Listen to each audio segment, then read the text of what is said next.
Well, my story is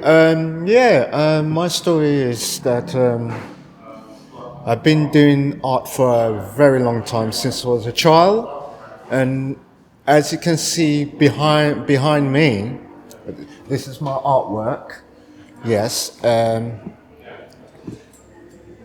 I was a child, I spent time in the Caribbean, well, Antigua, and grew up part of my life in Antigua, but the only one thing, I was abused by my aunt since I was a child. Yeah, things have started getting downhill for me. When I started school, I was a slow learner. I found two subjects that I did really like. It was art and history. As a teenager, I was following bad company, but that didn't really help me at all, and to getting into gangs. And then from there, my mental health.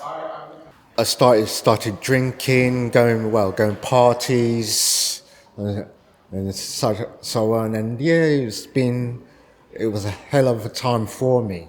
Broke down when I was working at Hornsey YMCA. I didn't know I ended up in Whittington Hospital. And yeah, this is quite upsetting. But yeah, I'm going through that. Well, it helps me to be calm. That's the main thing. It helps me to be calm. And it's a form of therapy. Hi, I'm Louise. My journey into art started about 3 years ago as part of my recovery process. I had a breakdown about 3 years ago following bereavements and a breakup of my relationship, and I turned quite heavily to drink. I then found Haga and went on a program with them, which was very intensive, made me look at myself a lot, really helped with my mental health and my addictions. And as part of that, I discovered mindfulness colouring, which I found really, really therapeutic. Then off the back of that, my daughter asked me if I could draw for her. So I picked up a pencil and discovered aged 40 that I could draw.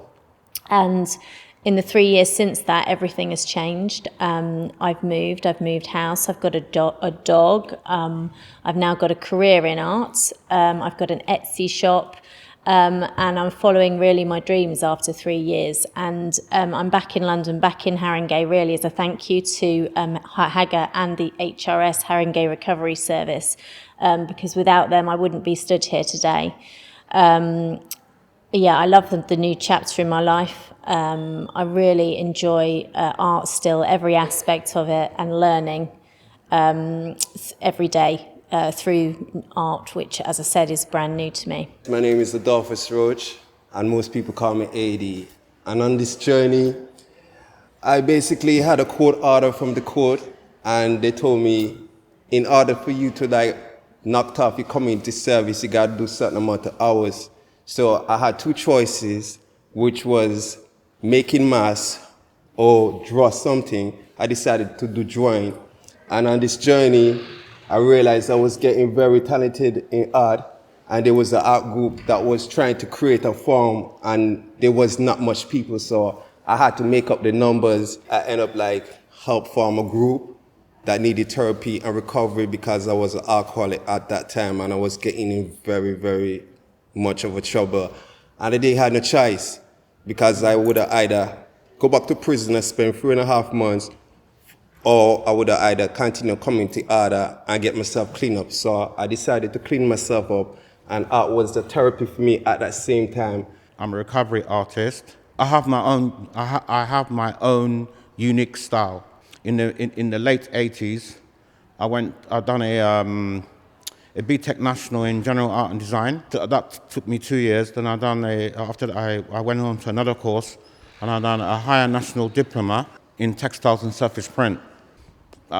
In between my life, I had a dark moment in my life due to my mental health, and also during the coronavirus when we had the lockdown.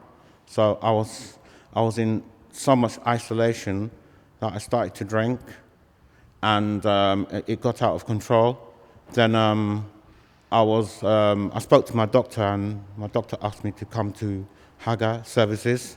Actually, Haga has kind of helped me in a very long way in terms of my how I am at present.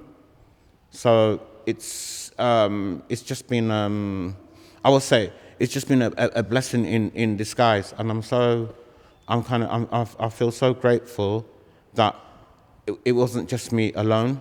There were other service users who were facing the same journey, but because of my determination and willpower, I find that now I'm an ex-service user, and I have a lot of positiveness and potential in my life, where I know that it's going to take me further as an individual artist.